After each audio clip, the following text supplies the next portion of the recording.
Good evening, everybody. I sincerely appreciate Tamir Masa's Dharma Master's wonderful question-answer session. And from now on, in the final stage of tonight's Dharma talks, feel free to ask any questions you like. Can you please talk about love and compassion in our way of practice? You are one of the most compassionate teachers I have ever seen. Why need me talk about that? For all sentient beings, not just for me. Wonderful. So, what is it that is common in all of us? That is the question, not to you, but to all beings, in order to find compassion. Many people believe that compassion is an emotional posture, some specific, very sweet emotional package, like the food of your grandmother that you have always loved. And this is what we call emotional or emotion-based compassion. And it always involves the notion that something super nice and soft and tender will appear, which makes everybody feel good. And that's compassion, the shared feeling of goodness or support. That's not untrue, but very limited, okay? Greater compassion involves all kinds of experiences, but never losing the experience that we have the same roots, we have the same human nature, we have the same Buddha nature, i.e., inside we all have the potential to wake up. So this potential to wake up and become Buddha, that kind of clarity, this kind of presence bind us together. It's much bigger than just good feelings. Sometimes you're compassionate and outside you display very strong speech, very strong emotions, very decisive actions. You're a father of 3. I know your boys. You're compassionate with them all the time, and sometimes you have to be firm like a rock. And that firmness, sometimes even screaming at them with love inside your mind, that's also compassion. Because you see cause and effect, how it operates for all of us. Just like our Buddha nature, the Dharma is common for all of us. There is no special Dharma for an individual or a family or a group or a nation. We follow the same rules whether we know it or not. Whether we break them or keep them, we follow the same law. In this sense, that law is not different whether it's written or unwritten. We call that the Dharma. And the manifestation of that is karma. So if we have karma, cause and effect that we do not like, that make us suffer, then where did we lose the notion of our Buddha nature that we all share? That is really common in us. That is the real bridge between us. Where did we lose that? What kind of attachment, what kind of false self-image is blocking that? And returning to this no name, no form, no body, no mind substance is the root of compassion. So the oneness experience that we all strive for, that's the root of great compassion, regardless of what kind of emotions and thoughts and speech and actions you display. That's what we call great compassion. There is no I in it. There is no self-image in it. There is no notion of enlightenment or ignorance in it. Completely becoming one with the person or people around you, perceive their minds, perceive their emotions, perceive their thoughts, and really hear what they have to say. Not just their words, but where those words come from. Now, if you have all the 4 channels of our personality clear, the actions, the speech, the thoughts, and the emotions, if that's clear in both relationships, that means from the environment to you and from you to the environment, then you have no separation. You have limits and borders. That's where you sit, that's where I sit. But we have no artificial separation. We have no ego wall, whether it's individualistic or family or a larger group. We do not make any false image, any false attachment.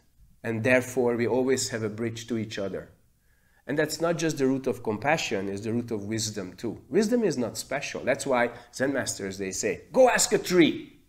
I mean, did you really try that? Have you ever asked a tree in earnest, what is Zen? Like Joju said, go ask a tree. And you will have a beautiful answer, and by now you already understand that it won't be the tree talking to you. I mean, if yes, then soon come and talk to me, because then you need help. If the tree talks to you, then something is happening in your mind, you need help. That's what I'm here for. And if necessary, I give you other consultants and experts to receive assistance. But the point is, suddenly you realize how nature operates. And that is very compassionate because we share the same space, the same time, and the same, I should say, the same earth, basically. So compassion is really becoming one with the environment. And if you have human beings around you, you take their mind first.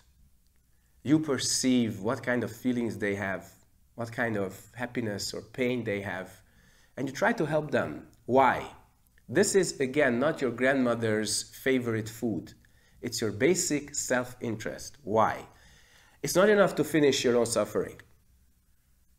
If you do not help others finish their suffering, that comes through your door and breaks your house. I think where you guys live, it's very self-evident. And that's why we are doing what we are doing. And I'm proud of all of you, and I want to thank you and the Become One Society and all the Sangha that you truly strive for compassion, wisdom, equanimity, and based on that, peace. The foundation of peace determines how long it lasts and what it costs you. There's the kind of peace that costs tens of millions of lives. We have seen that in the last 100 years. Now, that kind of peace doesn't last because the roots of war were never eliminated. We never got down to the very foundation of our own existence and take out those illusions that we held as absolute. And those illusions keep poisoning our moment. And they reproduce war, famine, depletion of resources, all the suffering that's man-made, and we can avoid.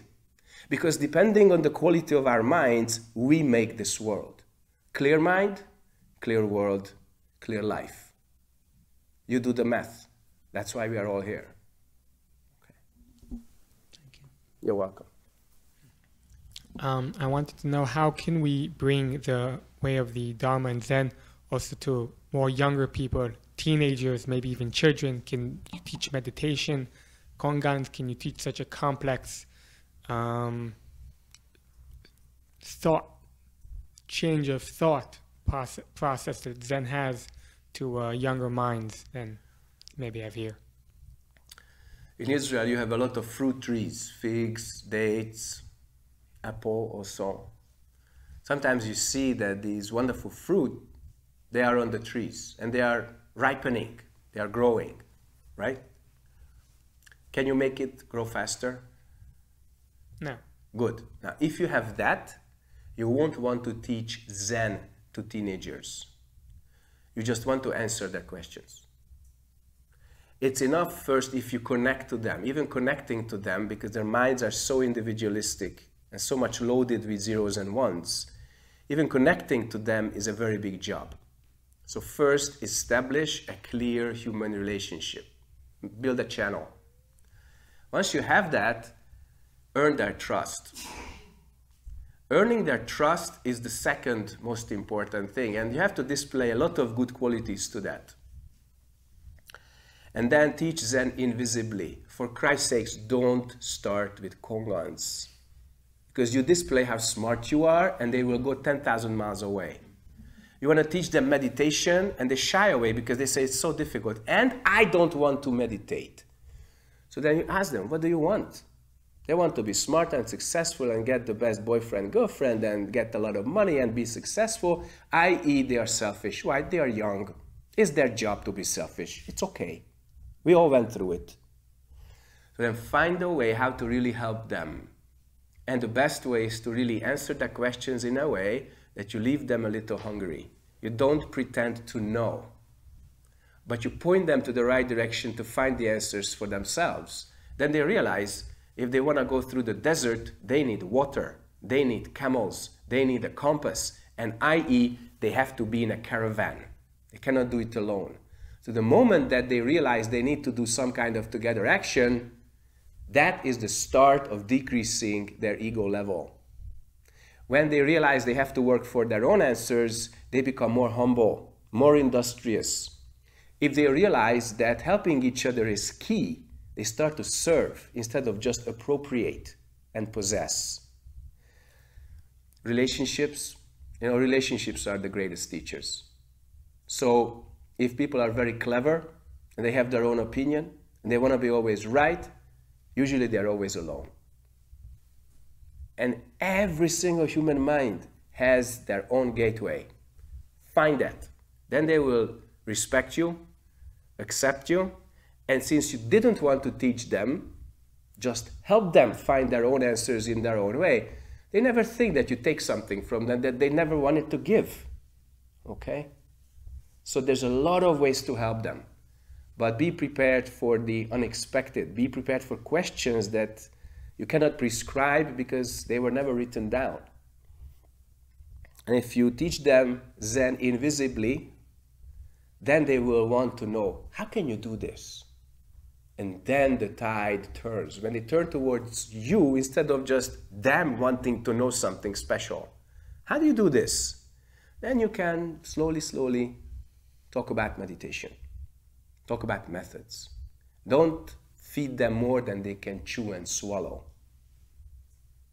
And then some of them, very few, will want to practice Zen. And that's wonderful. So thank you very much for coming here together, practicing Zen, and let us do this to the maximum possible extent to wake up and help all beings from suffering. Thank you very much.